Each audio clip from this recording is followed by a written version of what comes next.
नमस्कार, आप सभी का स्वागत है किस्से और कहानियों में टेल्स फ्रॉम द हार्ट। आज दुर्गा सप्तशती का दूसरा और तीसरा अध्याय। चलिए शुरू करते हैं।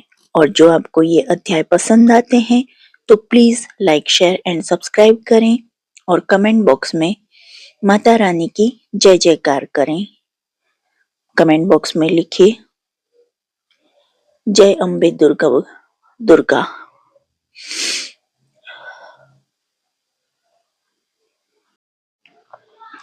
दूसरा अध्याय, देवताओं के तेज से देवी का प्रादुर्भाव और महिषासुर की सेना का वध। महर्षि मेधा बोले, प्राचीन काल में देवताओं और असुरों में पूरे 100 वर्ष तक युद्ध हुआ था और देवराज इंद्र देवताओं के नायक थे। इस युद्ध में देवताओं की सेना परास्त हो गई थी और इस प्रकार संपूर्ण देवताओं को जीत महिषासुर इंद्र बन बैठा था। युद्ध के पश्चात हारे हुए देवता प्रजापति श्री ब्रह्मा को साथ लेकर उस स्थान पर पहुंचे जहां पर कि भगवान शंकर विराजमान थे। देवताओं ने अपनी हार का सारा वृतांत भगवान श्री विष्णु और शंकर जी को कह सुनाया। वह कहने लगे, हे प्रभु, महिषासुर सूर्य, चंद्रमा, इंद्र, अग्नि, वायु, यम, वरुण तथा अन्य देवताओं के सब अधिकार छीनकर सबका अधिष्ठाता स्वयं बन बैठा है। उसने समस्त देवताओं को स्वर्ग से निकाल दिया है। वह मनुष्यों की तरह पृथ्वी पर विचर रहे हैं। दैत्यों की सारी करतूत हमने आपको सुना दी है और आपकी शरण में इसलिए आए हैं कि आप उनके वध का कोई उपाय सोचें। देवताओं की बातें सुनकर भगवान श्री विष्णु और शंकर जी को दैत्यों पर बड़ा गुस्सा आया। उनकी भुएं तन गई और आंखें लाल हो गई। गुस्से में भरे हुए भगवान विष्णु के मुख से बड़ा भारी तेज निकला और उसी प्रकार का तेज भगवान शंकर, ब्रह्मा और इंद्र आदि दूसरे देवताओं के मुख से प्रकट हुआ। फिर वह सारा तेज एक में मिल गया और तेज का पुंज वह ऐसे दिखता था जैसे कि ज्वाज्वल्यमान पर्वत हो। देवताओं ने देखा कि उस पर्वत की ज्वाला चारों ओर फैली हुई थी और देवताओं के शरीर से प्रकट हुए तेज की किसी अन्य तेज से तुलना नहीं हो सकती थी। एक स्थान पर इकट्ठा होने पर वह तेज एक देवी के रूप में परिवर्तित हो गया और अपने प्रकाश से तीनों लोकों में व्याप्त जान पड़ा।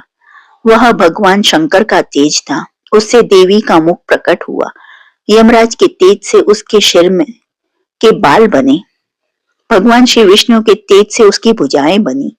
चंद्रमा के तेज से दोनों स्तन और इंद्र के तेज से जंघा तथा पिंडली बनी और पृथ्वी के तेज से नितंब बने। ब्रह्मा के तेज से दोनों चरण और सूर्य के तेज से उनकी उंगलियां बनी। वसुओं के तेज से हाथों की उंगलियां एवं कुबेर के तेज से नासिका बनी। प्रजापति के तेज से उनके दांत और अग्नि के तेज से उनके नेत्र बने। संध्या के तेज से उनकी भुएं और वायु के तेज से उनके कान प्रकट हुए थे।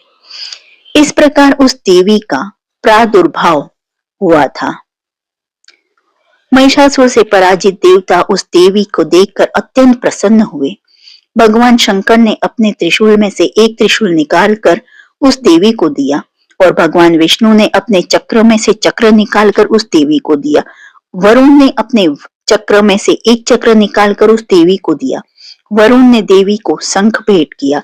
अग्नि ने इसे शक्ति दी। वायु ने उसे धनुष और बाण दिए। सहस्त्र नेत्रों वाले श्री देवराज इंद्र ने उसे अपने वज्र से उत्पन्न करके वज्र दिया और ऐरावत हाथी का एक घंटा उतारकर देवी को भेंट किया। यमराज ने उसे काल दंड में से एक दंड दिया। वरुण ने उसे पाशा दिया। प्रजापति ने उस देवी को स्फटिक की माला दी और ब्रह्मा जी ने उसे कमंडल दिया। सूर्य ने देवी के समस्त रोमों में अपनी किरणों का तेज भर दिया। काल ने उसे चमकती हुई ढाल और तलवार दी और उज्जवल हार और दिव्य वस्त्र उसे भेंट किए और इनके साथ ही उसने दिव्य चूड़ामणि दी। 2 कुंडल, कंकण, उज्जवल अर्धचंद्र, बाहों के लिए बाजूबंद, चरणों के लिए नुपुर, गले के लिए सुंदर हंसली और अंगुलियों के लिए रत्नों की बनी हुई अंगूठियां उसे दी। विश्वकर्मा ने उनको फरसा दिया। उसके साथ ही कई प्रकार के अस्त्र और अभेद्य कवच दिए और इसके अतिरिक्त उसने कभी न कुमलने वाले सुंदर कमलों की मालाएं भेंट की। समुद्र ने सुंदर कमल का फूल भेंट किया। हिमालय ने सवारी के लिए सिंह और तरह तरह के रत्न देवी को भेंट किए। यक्षराज कुबेर ने मधु से भरा हुआ पात्र और शेषनाग ने उन्हें बहुमूल्य मणियों से विभूषित नागहार भेंट किए। इसी तरह दूसरे देवताओं ने भी उसे आभूषण और अस्त्र देकर उसका सम्मान किया। उसके पश्चात देवी ने उच्च स्वर में गर्जना की। इस भयंकर नाद से आकाश गूंज उठा। देवी का वह उच्च स्वर से किया हुआ सिंहनाद समा न सका। आकाश उनके सामने छोटा प्रतीत होने लगा। उससे बड़े जोर की प्रतिध्वनि हुई, जिससे समस्त विश्व में हलचल मच गई और समुद्र कांप उठे। पृथ्वी डोलने लगी, सब के सब पर्वत हिलने लगे। देवताओं ने उस समय प्रसन्न हो सिंह वाहिनी जगतमयी देवी से कहा, देवी तुम्हारी जय हो। इसके साथ महर्षियों ने भक्ति भाव से विनम्र होकर उनकी स्तुति की। संपूर्ण त्रिलोकी को शोकमग्न देखकर दैत्यगण अपनी सेनाओं को साथ लेकर और हथियार आदि सजाकर उठ खड़े हुए। महिषासुर के क्रोध की कोई सीमा नहीं थी। उसने क्रोध में भरकर कहा, यह सब क्या उत्पात है। फिर वह अपनी सेना के साथ उस ओर दौड़ा जिस ओर से भयंकर नाद का शब्द सुनाई दिया था, और आगे पहुंचकर उसने देवी को देखा जो कि अपनी प्रभा से तीनों लोगों को प्रकाशित कर रही थी। उसके चरणों के भार से पृथ्वी दबी जा रही थी। माथे की मुकुट से आकाश में एक रेखा सी बन रही थी और उसके धनुष की टंकोर से सब लोग शुद्ध हो रहे थे। देवी अपनी सहस्त्र भुजाओं को संपूर्ण दिशाओं में फैलाए खड़ी थी। इसके पश्चात उनका दैत्यों के साथ युद्ध छिड़ गया और कई प्रकार के अस्त्र शस्त्रों से सबकी सब दिशाएं उद्वासित होने लगी। महिषासुर की सेना का सेनापति चिक्षुर नामक एक महान असुर था। वह आगे बढ़कर देवी के साथ युद्ध करने लगा और दूसरे दैत्यों की चतुरंगिणी सेना के साथ लेकर चामर भी लड़ने लगा और 60,000 महारथियों को साथ लेकर उदग्र नामक महादैत्य आकर युद्ध करने लगा और महाहनु नामक असुर 1 करोड़ रथियों को लेकर अली सोमा नामक असुर 5 करोड़ दैत्यों को साथ लेकर युद्ध करने लगा। वाशकल नामक असुर 60 लाख असुरों के साथ युद्ध में आ डटा। विडाल नामक असुर 1 करोड़ रथियों को सहित लड़ने को तैयार था। इन सब के अतिरिक्त और भी हजारों असुर हाथी और घोड़े साथ लेकर लड़ने लगे और इन सब के पश्चात महिषासुर करोड़ों रथों, हाथियों और घोड़ों सहित वहां आकर देवी के साथ लड़ने लगा। सभी असुर तोमर, बिंदीपाल, शक्ति, मूसल, खड़गों, फरसों, पट्टियों के साथ रणभूमि में देवी के साथ युद्ध करने लगे। कई शक्तियां फेंकने लगे और कोई अन्य शस्त्रादि। इसके पश्चात सब के सब दैत्य अपनी अपनी तलवारें हाथों में लेकर देवी की ओर दौड़े और उसे मार डालने का उद्योग करने लगे। मगर देवी ने क्रोध में भरकर खेल ही खेल में उनके सब अस्त्रों शस्त्रों को काट दिया। इसके पश्चात ऋषियों और देवताओं ने देवी की स्तुति आरंभ कर दी और वह प्रसन्न होकर असुरों के शरीर पर अस्त्र शस्त्रों की वर्षा करती रही। देवी का वाहन भी क्रोध में भरकर दैत्य सेना में इस प्रकार विचरने लगा जैसे कि वन में दावानल फैल रहा हो। युद्ध करती हुई देवी ने क्रोध में भर जितने श्वासों को छोड़ा वह तुरंत ही सैकड़ों हजारों गणों के रूप में परिवर्तित हो गए। फरसे, भिंडीपाल, खड़ग और पट्टेश इत्यादि अस्त्रों के साथ दैत्यों से युद्ध करने लगे। देवी की शक्ति से बड़े हुए वह गण दैत्यों का नाश करते हुए ढोल, शंख व मृदंग आदि बजा रहे थे।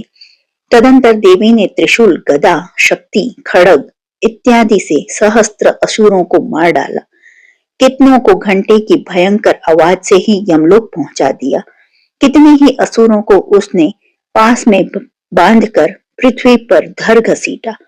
कितनों को अपनी तलवार से टुकड़े टुकड़े कर दिए और कितनों को गदा की चोट से धरती पर सुला दिया।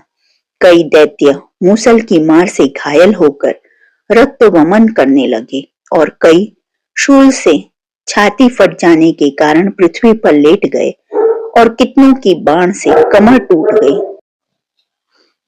तीसरा अध्याय, सेनापतियों सहित महिषासुर का वध। महर्षि मेधा ने कहा, महिषासुर की सेना नष्ट होती देखकर उस सेना का सेनापति चिक्षुर क्रोध में भर देवी के साथ युद्ध करने के लिए आगे बढ़ा। वह देवी पर इस प्रकार बाणों की वर्षा करने लगा मानो सुमेरु पर्वत पानी की धार बरसा रहा हो। इस प्रकार देवी ने अपने बाणों से उसके बाणों को काट डाला तथा उसके घोड़ों व सारथी को मार दिया। साथ ही उसके धनुष और उसकी अत्यंत ऊंची ध्वजा को भी काट कर नीचे गिरा दिया। उसका धनुष कट जाने के पश्चात उसके शरीर के अंगों को भी अपने बाणों से बींध दिया। धनुष, घोड़ों और सारथी के नष्ट हो जाने पर वह असुर ढाल और तलवार लेकर देवी की तरफ आया। उसने अपने तीक्ष्ण धार वाली तलवार से देवी के सिंह के मस्तक पर प्रहार किया और बड़े वेग से देवी की बाएं भुजा पर वार किया, किंतु देवी की बाएं भुजा को छूते ही उस दैत्य की तलवार टूटकर दो टुकड़े हो गई। इससे दैत्य ने क्रोध में भरकर शूल हाथ में ले लिया और इसे भद्रकाली देवी की ओर फेंका।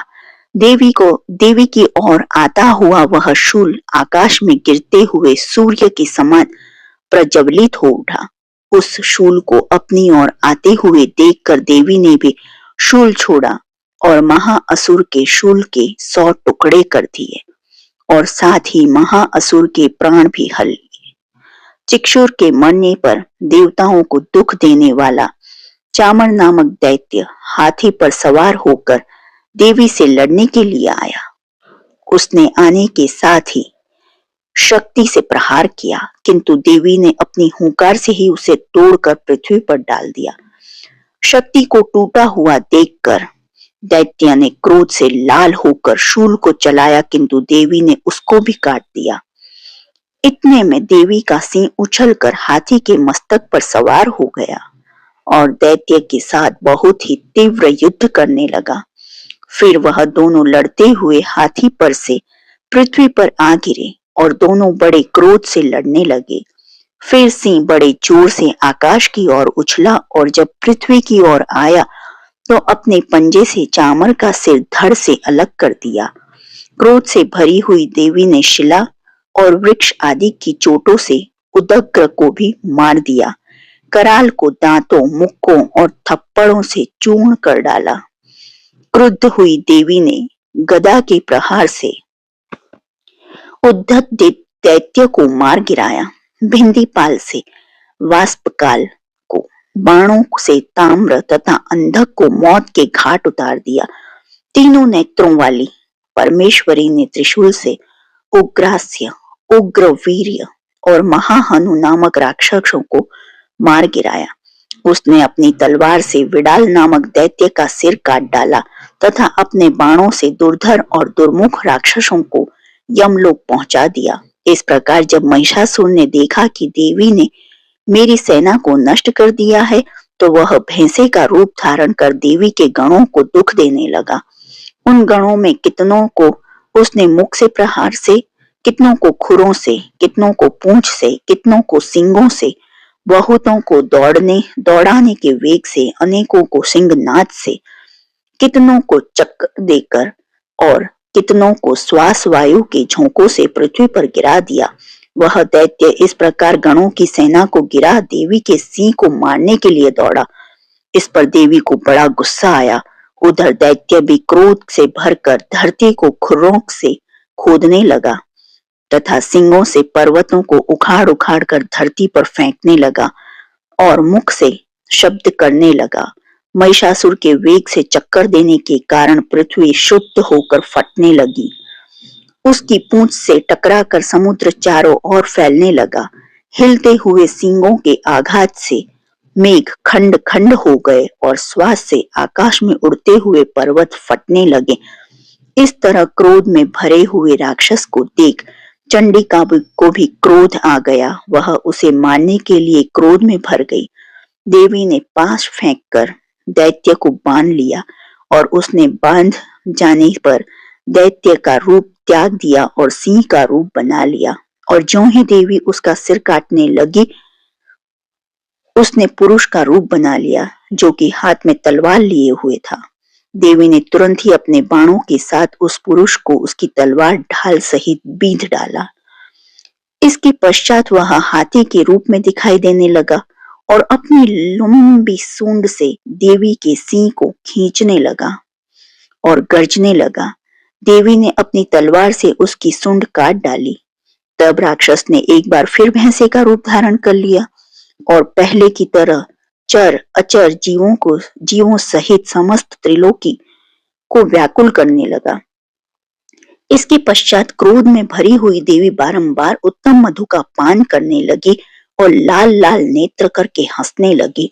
उधर बलवीर्य तथा मद से क्रुद्ध हुआ दैत्य भी गरजने लगा। अपने सिंगों से देवी पर पर्वतों को फेंकने लगा।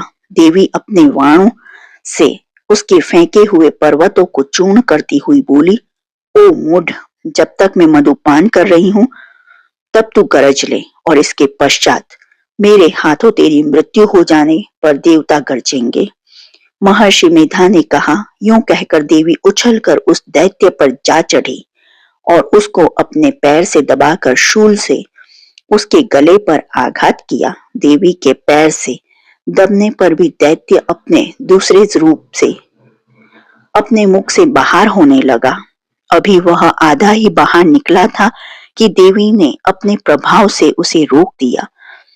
जब वह आधा निकला हुआ ही दैत्य युद्ध करने लगा तो देवी ने अपनी तलवार से उसका सिर काट दिया। इसके पश्चात सारी राक्षस सेना हाहाकार करती हुई वहां से भाग खड़ी हुई और सब देवता अत्यंत प्रसन्न हुए तथा ऋषियों महर्षियों सहित देवी की स्तुति करने लगे। गंधर्वराज गान करने तथा अप्सराएं नृत्य करने लगी।